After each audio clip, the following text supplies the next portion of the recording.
तो दोस्तों, आप सभी का हमारे YouTube चैनल में स्वागत है। और आज का हमारा टॉपिक है health education and community pharmacy के इम्पोर्टेंट क्वेश्चंस के बारे में कि बोर्ड एग्जाम में कौन कौन से ऐसे प्रश्न हैं जो ज़्यादा बार पूछे जाते हैं या आने के चांस ज़्यादा रहते हैं।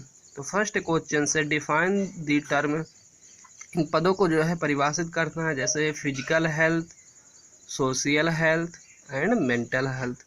जैसा कि हम जानते हैं कि हेल्थ जो होते हैं, हेल्थ का अर्थ मात्र रोग की अनुपस्थिति अथवा शारीरिक स्वस्थता नहीं है। इसे जो है पूर्ण रूप से फिजिकल, मेंटल, सोशल स्वास्थ्य के रूप में परिभाषित किया जा सकता है। तो इसमें जो फिजिकल हेल्थ है अर्थात शारीरिक स्वास्थ्य, सोशल हेल्थ सामाजिक स्वास्थ्य और मेंटल हेल्थ अर्थात मानसिक स्वास्थ्य को हमें डिस्क्राइब करना है। सेकंड क्वेश्चन से व्हाट आर प्रोटीन, प्रोटीन क्या है। Explain source and deficiency disorder of proteins, protein की कमी से होने वाले डिसऑर्डर और स्रोत के बारे में एक्सप्लेन करना है। थर्ड क्वेश्चन से explain the disease induced due to deficiency of vitamins, vitamins की कमी से होने वाले रोग का वर्णन करना है या वर्णन कीजिए।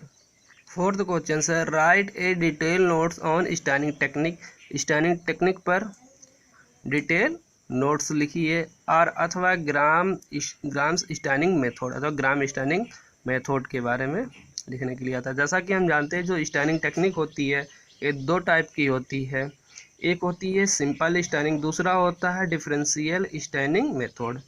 जैसा कि जो डिफरेंशियल स्टैनिंग मेथड होते हैं ये भी कई प्रकार के होते हैं, जैसे gram staining method, acid fast staining में टेक्निक, स्टैनिंग ऑफ स्पोर्स होते हैं, स्टैनिंग ऑफ कैप्सूल होते हैं, जेल नेल्सन मेथड भी आते हैं। तो इसमें से कभी कभी क्या है ग्राम स्टैनिंग मेथड या एसिड फास्ट स्टैनिंग टेक्निक के बारे में पूछ लिया जाता है। अब फिफ्थ नंबर है हमारा क्वेश्चन डिफाइन डेमोग्राफी, डेमोग्राफी को परिभाषित कीजिए।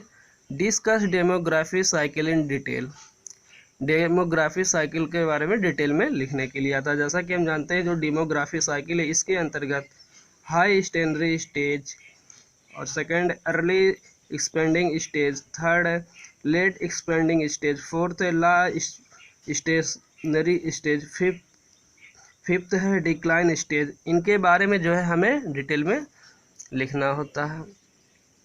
6 नंबर ऐसा क्लासीफाई फ्रैक्चर, फ्रैक्चर को हमें क्या करना है क्लासीफाई करना है।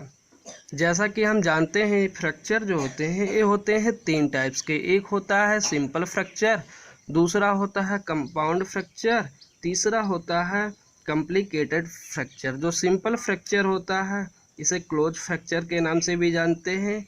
इसमें जो है फ्रैक्चर में, इस सिंपल फ्रैक्चर में जो है बोन अर्थात हड्डी टूट जाती हैं लेकिन स्किन में कोई ब्रेक नहीं होता है। और जो दूसरा है कंपाउंड फ्रैक्चर जिसे हम ओपन फ्रैक्चर के भी नाम से जानते हैं, इसमें जो है कंपाउंड फ्रैक्चर में बोन टूट जाती हैं और जो सॉफ्ट टिश्यू होते हैं और स्किन इन ब्रेक हो जाते हैं।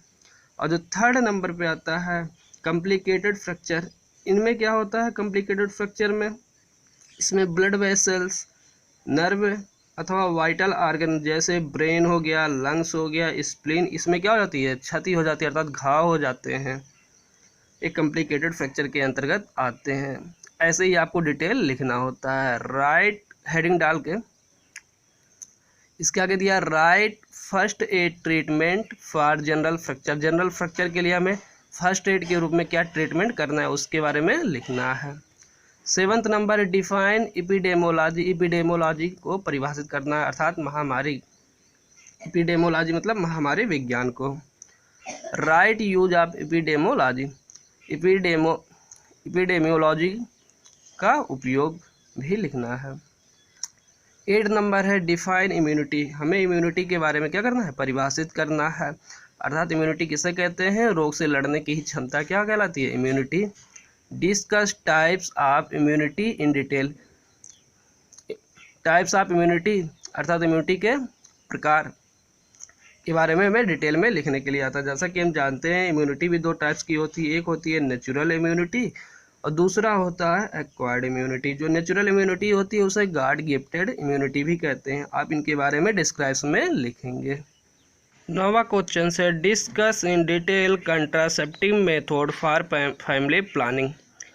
फैमिली प्लानिंग के लिए कंट्रासेप्टिव मेथड को डिटेल में हमें लिखना कि कौन कौन से कंट्रासेप्टिव मेथड में आते हैं। जैसा कि हम जानते हैं फैमिली प्लानिंग जो होती है ये दो टाइप्स के होते हैं। एक होता है टेम्पोर कंट्रासेप्टिव मेथड के रूप में ये दो टाइप्स के होते हैं, एक होता है टेम्पोररी मेथड और एक होता है परमानेंट मेथड। जैसा कि हम जानते हैं टेम्पोररी मेथड भी ये दो टाइप्स के आगे चल के होते हैं और उनके भी आगे क्लासिफिकेशन है, उन्हें भी हमें लिखना। और साथ में परमानेंट मेथड में हमारा वेसेक्टॉमी होता है, ट्यूबेक्टॉमी, लेप्रोस्कोपी एंड एमटी, ये हमारे परमानेंट मेथड के अंतर्गत आते हैं। इनके बारे में हमें क्या करना है, डिटेल में लिखना है। 10वां क्वेश्चन से discuss mode of transmission, prevention and causative agent of following. निम्नलिखित में से इनका मोड ऑफ ट्रांसमिशन इनका कैसा फैलाव होता है, प्रिवेंशन कैसे रोक सकते हैं और ये किस एजेंट के कारण होते हैं, ये सब रोग इसके बारे में हमें लिखना है। एड्स अर्थात एड्स के बारे में हमें ये किससे होता है और किसके माध्यम से फैलता है और इसको हम कैसे रोकेंगे, इसके बारे में हमें लिखने के लिए आता है। इसी प्रकार hepatitis, leprosy, syphilis, plague, malaria, food poisoning के बारे में भी लिखने के लिए आता है। ऐसे ग्रामर क्वेश्चन हमारा right A short notes on the following. निम्नलिखित में से शॉर्ट नोट लिखने के लिए आता है, जैसे हॉस्पिटल एक्वायर्ड इन्फेक्शन के बारे में, सेकंड है इम्यूनोलॉजिकल प्रिपरेशन, थर्ड है बैलेंस डाइट, फोर्थ है इमरजेंसी ट्रीटमेंट ऑफ पॉइजनिंग और फिफ्थ है मिनरल साल्ट। जैसे कि मिनरल साल्ट हम जानते हैं कैल्शियम हो गया, पोटेशियम हो गया, इन सब का हमारे बॉडी पे क्या रोल होता है, इसके बारे में हमें शॉर्ट नोट लिखने के लिए आता है। अगला क्वेश्चन से 12वां number discuss causative agent, mode of transmission and prevention of tuberculosis और कार्डियोवैस्कुलर डिजीज। अर्थात कैजेटिव एजेंट, इसके उत्पादक एजेंट कौन कौन से हैं, किसके द्वारा फैलता और कैसे रोक सकते हैं ट्यूबरक्लोसिस और कार्डियोवैस्कुलर डिजीज के बारे में हमें लिखना है कि ट्यूबरक्लोसिस के कौन कौन से उत्पादक एजेंट हैं, अर्थात किसके कारण होता है और किसके माध्यम से फैलता है और इसे कैसे रोक सकते हैं।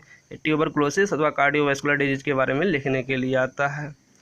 13 नंबर है हमारा right first aid treatment burns and snake bite.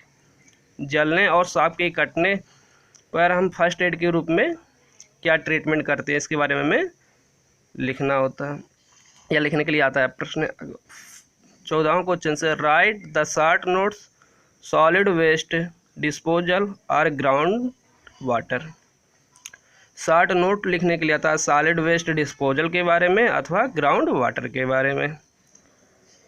15वां question से 15 right the short notes element of minor surgery and dressing. Short note लिखने के लिए आता है एलिमेंट ऑफ माइनर सर्जरी और ड्रेसिंग के बारे में। आप इन सब क्वेश्चंस को अच्छे से तैयार करके जाएंगे जिससे आपको बोर्ड एग्जाम में बेस्ट नंबर मिल जाएं। दोस्तों अगर हमारा ये वीडियो आपको अच्छा लगा हो तो प्लीज़ इसे लाइक और सब्सक्राइब कीजिए और अपने दोस्तों के साथ शेयर करना ना भूलिए।